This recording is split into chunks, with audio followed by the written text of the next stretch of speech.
Welcome back to another awesome edition of the Friday Rewind. I am Brandon Davidow. So there's a lot going on in everyone's life, and it's easy to make excuses. But that is what separates the okay, decent agents from the really successful one, because there are no excuses and they keep grinding. And that is what we are talking about today.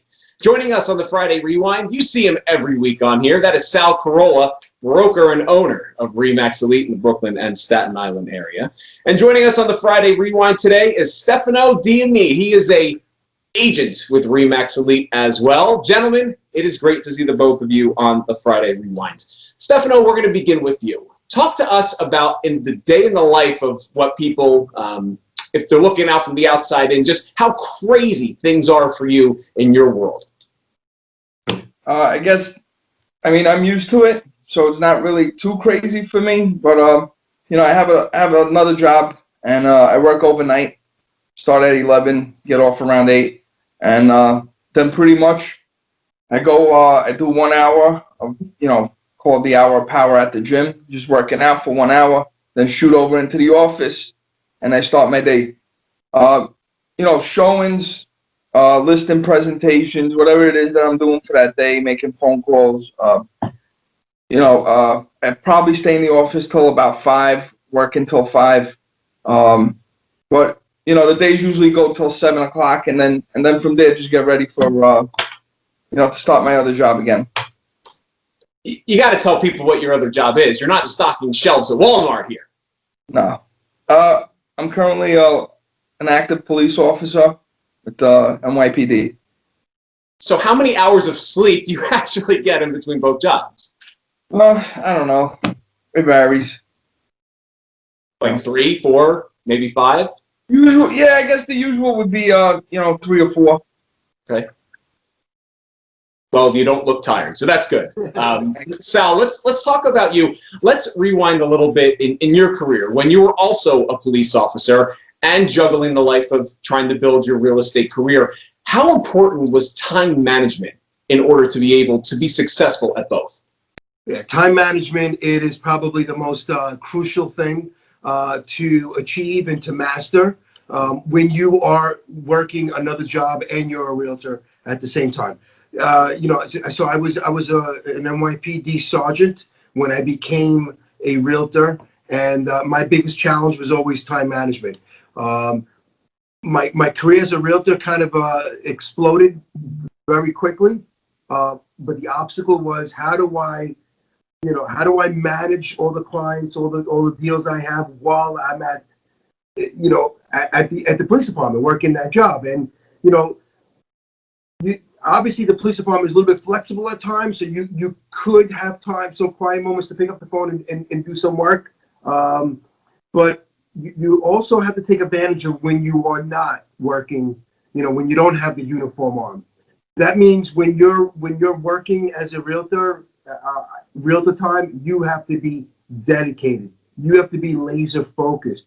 And that means time blocking. You have to time block. You cannot be distracted. When you're distracted, working with as a second job, it's devastating to your business. You can't recuperate. You can't jump back into it later on because you're someplace else.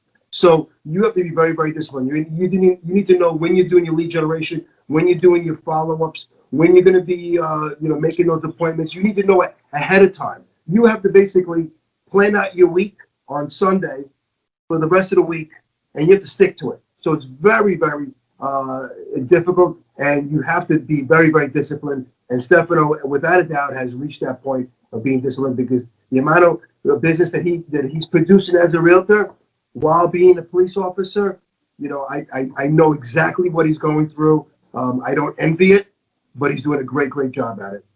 And I'd like to add to that.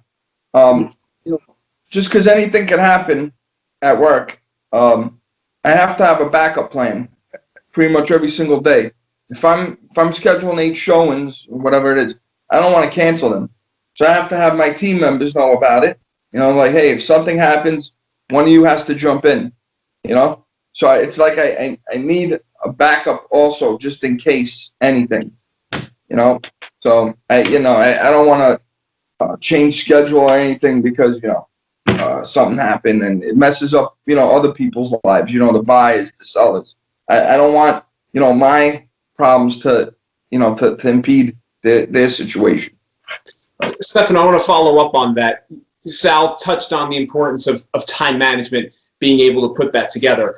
But you have to have the mindset in order to have that time management, stick to that plan like you are, and have the backup plan in place in case something goes awry. Talk to people out there about what separates the great agents from okay agents with having that laser focused mindset. Number one, you gotta contract that time. Whatever time you have, you gotta put as much work into it as possible. Get as much done in that available time, because you gotta sleep sometime, right? And some people think I don't sleep. I mean, I don't know anymore. But you have excuses. You can't have an excuse for not doing anything. You have to do it. You know what? You know what they say excuses are like, right? I don't want to hear excuses. Just do what you got to do, all right? And things fall apart, deals fall apart, things get knocked down. If you can't save a deal, sometimes things happen. You just can't save a deal. All right, move on. Don't let that, don't let that feeling of loss or defeat control the rest of your day or the rest of your week, okay? I think the agents that continue in this line of work, they continue only because whenever they get knocked down, they just keep getting up, and nothing keeps them down forever. Right. No, great point. Sal, we're going to wrap it up here with you. Talk to us about what you're looking for in agents, for new agents that come on board the ReMax Elite, because what you see with Stefano is the kind of agent that you want, someone that's going to grind, that's not going to have excuses and wants to see their business explode. So give us a couple of characteristics that you are looking for to new members that want to come on board.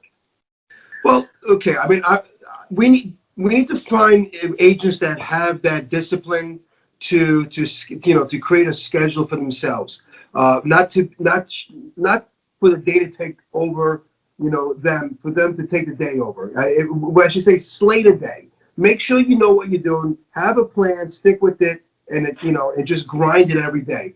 Just know that. Be aware of whatever you're doing at that moment. Understand that, is this creating an income for me? Is this am I producing future revenue coming in? And a good trick that somebody had taught me was, if you figure out what you made the year before, gross, and you divide it by 2,000, roughly that's 2,000 hours that you probably worked for the year. That is your hourly rate. So if you're wasting time, if you're chit-chatting, if you're doing things that is not generating leads, which generate income, you're actually throwing away that hourly rate. So you have to be very, very aware of that. So we're looking for agents that, obviously are very, very motivated, but organized and skilled with that discipline, because that will make or break an agent. Just because you walk around the office and you think you're working, you're doing things, doesn't mean that you're actually being productive. Work and production is a different thing in real estate. We're always busy. We just have to be very, very disciplined. We have to narrow our time to being laser focused. So that's what I'm looking for in realtors that come to me. And obviously, I never want to hear the excuse that I don't have time. I'm living proof that there is enough time. Stefano is. We have a lot of police officers in our office that are active police officers that are doing very, very well. So if they could do it, there is no excuse. You could do it. You just have to be disciplined. You cannot let the day take you over. And we've seen the success with both of you, as you guys and a lot of agents in the office continue to grind, continue to be successful, and don't make those excuses. Gentlemen, great to see you on the Friday Rewind. Looking forward to having you both on again very soon. Thanks, Thank Brendan. you. Thank you.